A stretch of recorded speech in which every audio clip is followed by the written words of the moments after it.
It's 45 doors or rooms. 45 rooms. So what do you like, Right. 15,000 feet? They are, I really don't have the square footage of the units. Yeah. So I mean, like even at 25K, I was about to put 50,000, but like I think you're probably going to be in a little bit decent, somewhere in this range on a smaller motel. All right, let's continue to go down. Purchase and closing costs. You're obviously going to get a not seller financing loan here. What do you think you should do here? Closing costs. There's no intention of paying anywhere near the asking price. It's just the math does not add up. So I don't know, how do you presume something, a figure like that? I mean, we want to go in and bid maybe half. We thought we're going to probably bid 5 million, but how do you come up with the number? You base it on the asking price or the bidding price? Again, this is going to be off. We're going to do it off of the price that they were asking for to begin with, right? So Okay. they Okay. want 10.5 million. What should we put here for the closing costs? What would you estimate? Well, usually 5% of the purchase price. You're definitely going to be at probably 3 to 500 grand. Yeah, if you want to put a Right. place, put 350 to start. Okay, what do you want to do here? The property does need some repairs. It's fine. So again, when you're dealing with a hotel, these types of assets, you're probably going to be, some of them are going to get SBA loans. Some of them are going to be putting down, somewhere in the vicinity of like 30 to 40%. It just depends on the income. So we'll come back to this point, but Okay. I'm gonna put like 60% here and probably a loan of 8%, 25% amortization or 25-year amortization here. Cap rate. We could probably leave it. Let's do it 10. Let's be conservative. It's a motel, for God's sakes. Let's go to some income. Can you give me some ideas of what all the rooms look like? Yeah. Let's see. Okay. So there are 15 rooms with one queen bed. Okay, hold on. Single queen. There's 15 of them. Do you have a rough square footage or no? That was not provided to me. That's all So right. We'll make some estimates. It's not a big deal. We'll have to make some assumptions. But go ahead. With single queens, do you know what they rent for roughly? on my rates.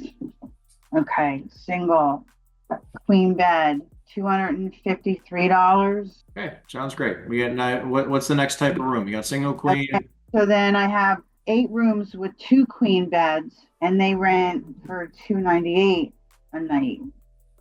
Okay, amazing. And then I have 7 units that have 2 double beds, Okay, we're gonna do two.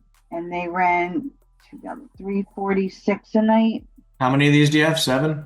7 of them. Oh, I'm sorry. How much do they rent for? I'm sorry. They rent for 346 a night. 346 for 2 double beds. Interesting. Okay. Sounds good. Do they give you an occupancy or anything or no? No, there's no, I don't have any like vacancy rate or occupancy rate. I don't have that. That was not given to me. Wonderful. All right. Well, let's do some calculations here. All right. So I'm doing it at 50% vacancy. We'll have to make some assumptions. Do you feel like the room rates are accurate or no? Or do you Yeah, feel like they're under market? this is what, oh, are they under market? Well, I mean, they're seasonal rates for Point Pleasant Beach. And those are like weekend rates. You said that's our weekend rates. Okay. Weekends rates and that's from the months of June through June 20th through August 31st. Got it. Now, there's higher rate when for like Oceanfront and Ocean View, then they're 368 a night. Yeah, so the question here I'm asking is like, look, I want to be very quick and direct, okay? The question here is like, do you think that the 253, the 298, and 246, do you think these are market rents on average? Now, again, this is averaging throughout the year, right? Like, obviously, like I know with New Jersey, just like every other area in the country, right? You're going to have peak season, you're going to have low seasons. So we need to be calculating accordingly to say like, hey, are we right now in a position, or is this, are these rates here, these nightly rates, is this about average, right? Or I do think we they're believe low. they're low? Yeah, I think they're low. Okay. So what do you think they should be, right? So that's the next step, right? So like now in the Proforma section, right, you have this is at closing, right? So this is what this means, right? At closing, you have these rates. And then we're going to have over here, right? This is Proforma, right? So this is saying what we can bring it to. Okay. So what do you feel like we can get each one of these to? I would add $100 on to each rate. Okay, great. Sounds good. You're gonna have to, obviously, we'll do some local market digging. Go on Google, see what other places are asking, see what they're getting, call them up. Hey, just out of curiosity, I was looking for a room, just curious. Are you full? Do you have space? Right? Like you want to know what's going on. Right. Right. So now again, we can try to get vacancy up to like 70%. We'll have to do some calculations of actually seeing what kind of occupancy they're actually at. I'm taking assumptions here. You need to find out what the actual occupancy is. But if we just got occupancy to 70%, and let's say we can get that up in the next, let's say 2-8 quarters, next 2 years, we're going to fix up the place and we try to get rents up. Right, we get rents up $100 on average. We get occupancy up, by a decent percentage. Obviously, we'll have to figure out what the occupancy rates are so we can actually make those assumptions. You're definitely going to have a decent vacancy rate, but I'm kind of baking that in. So I can do another 10% buffer vacancy rate. That's probably even, yeah, I mean, this is like a very seasonal business. I mean, they need to. Yeah, I'm just saying, like, I'm doing 70% for the year, and then I'm adding another 10% overall. Right. Okay. So that's like a 60% vacant or a 40% vacancy rate. Do we have any expenses here? I mean, I'm doing this based on. I have it. Yeah, I have expenses. Okay. This is just calculating a quick rough 50% expense ratio plus insurance, plus management and other things. But if you have something, we can use it. I have total expenses 1,374 and then and 91,000. Let's say 1,374,091. Okay. Before we dive into that, what you're trying to say, because obviously with a hotel, I know the expenses. So clearly they're making substantially more money because like we're only calculating how much are they making right now? They're showing a profit of $163,571 for the year. Yeah. Okay. What are they grossing? What's the gross income? 2023. Total gross.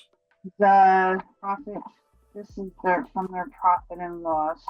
Because obviously, then if they're spending $1 million and still profitable, and I only have 600,000 in income, I'm low here. So like maybe we try 75%. What's going on here? Yeah, I'm sorry, Henry. This is all that was provided to me. You don't have a gross income number? They gave you expenses and a net income and nothing else?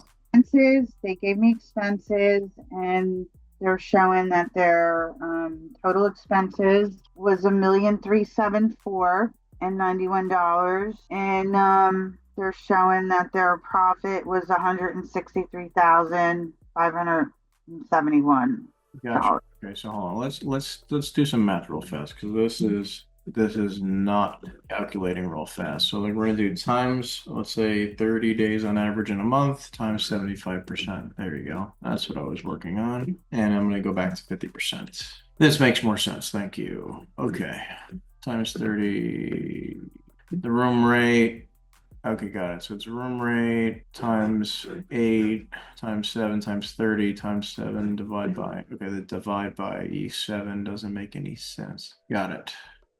Okay, no, actually that's fine because this is divided by rooms. That's actually fine. Okay, yeah, because this is basically saying this is on an average month, one room will generate this much money. That's what this is calculating. So if I got rid of, that's how this sheet works. Anyways, 1.67 million. You said their expenses were what? Their expenses were $1,374,091. Got it. Okay, so obviously we're gonna go back to like 6. Let's do 0.65. Okay, one more time. I'm gonna write this down now. Okay. Okay. So $1,374,091. Okay, so they are spending 1 million. Got it. Okay, so let's put it here. So I have it. Okay, so they're spending that. Are they including interest payments in that? Are they including debt payments in that? Are they including? They are. I'd imagine. Yeah, mortgage payment now. Yeah. 65,000. Of course, these are based on annual totals, not monthly. 65,784. 55,000 is just under $4,000. I mean, just under $5,000 a month, right? So they're probably spending something in the vicinity of like $4,500 a month on mortgage. 65, Oh, 65. 65. Okay, got it. So they're paying like 5,000 and change a month, right? So 50, $5,400 a month or so for a mortgage payment.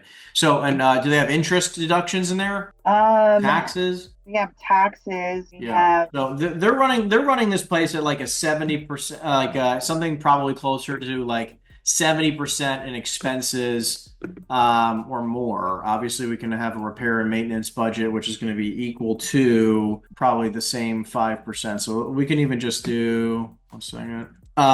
Let's just do the same here, right? So we're gonna do, let's see, what are they doing? 75 grand. Okay, repairs and maintenance. Let's just say we do 75,000. Let's take this repair. Let's take this down. Let's get rid of the insurance.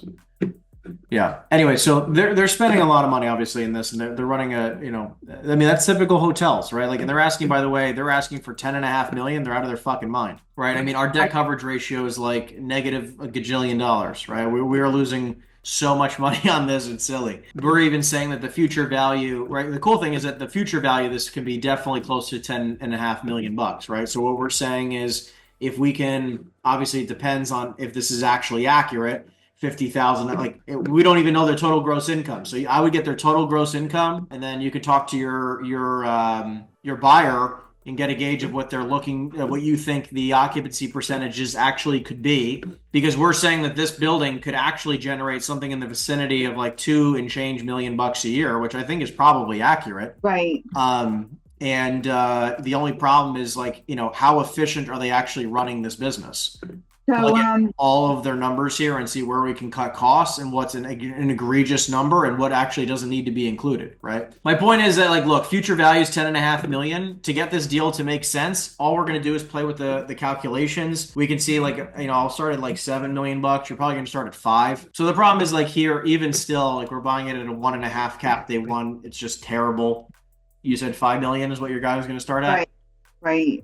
And let's just say we're still gonna have 8% interest. The problem is buying the deal. Honest to God, I don't know how they're gonna qualify to buy the deal because the income is so terrible. Okay, Even at 5 million. you have to pay cash. Yeah, well, he is a cash buyer. No, I'm saying you have to, because your debt coverage ratio is so bad that, like, no one is probably going to give you a loan. Even though our IRRs look amazing, guys, it's like the problem is, how do you buy it? You're going to have to, if you don't have the 5 million, you're going to have to go raise it.